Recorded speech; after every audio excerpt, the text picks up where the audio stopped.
एक गांव के किनारे एक घना जंगल था जिसका नाम भूतिया जंगल था। जंगल के अंदर का रास्ता इतना भयानक था कि सूरज की रोशनी भी वहां तक नहीं पहुंचती पाई।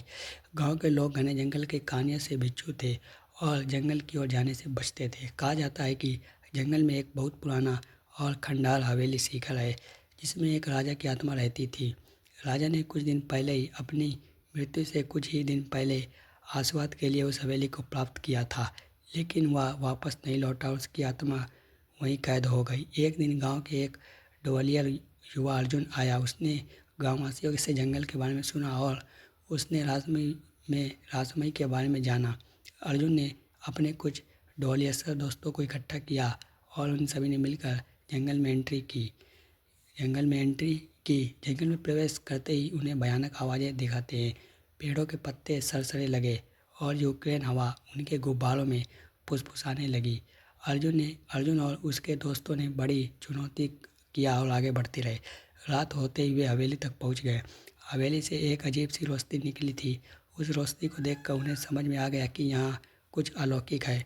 उन्होंने हवेली के अंदर कदम रखा और देखा कि हवेली के अंदर एक दृश्य किसी रोशन महफिल जैसा था। हवेली के मध्य भाग में एक बड़ा हॉल था जहाँ राजा की आत्मा को शांति दिलाने के लिए पूजा की जाती थी। उसने देखा कि हॉल के बीच में एक पवित्र अग्नि जल रहा है और उसके चारों ओर दृश्य शक्तियाँ अर्जुन थी।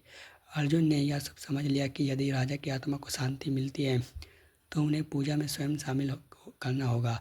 उसने और उसके दोस्तों ने जंगल के प्राकृतिक तत्वों का उपयोग करके पूरी निष्ठा के साथ पूजा की। पूजा पूरी होने पर राजा की आत्मा प्रकट हुई और उन्होंने अर्जुन और उनके दोस्तों को आशीर्वाद दिया।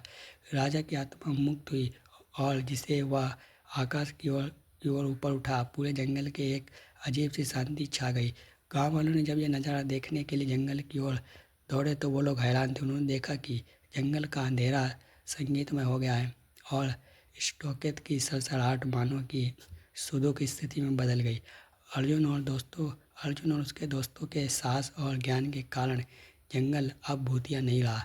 लोगों ने इन्हें अपना हीरा मान लिया और भूतिया जंगल एक पवित्र जंगल के रूप में माना जाता है। यह कहानी हमें यह सिखाने का अर्थ करती है कि साहस और सच्चाई की राह पर चलने वाले का मार्ग ईश्वर हमेशा तय करता है। दोस्तों, कहानी अच्छी लगी हो तो अपने दोस्तों पर शेयर जरूर करें। इस कहानी से हमें क्या सीख मिलती है, आपको क्या जानने को मिला, हमें कमेंट करके जरूर बताइए। आप यह वीडियो कहाँ से देख रहे हैं हमें यह भी जरूर बताइए। धन्यवाद। जय हिंद, जय भारत। मिलते हैं अगले वीडियो में।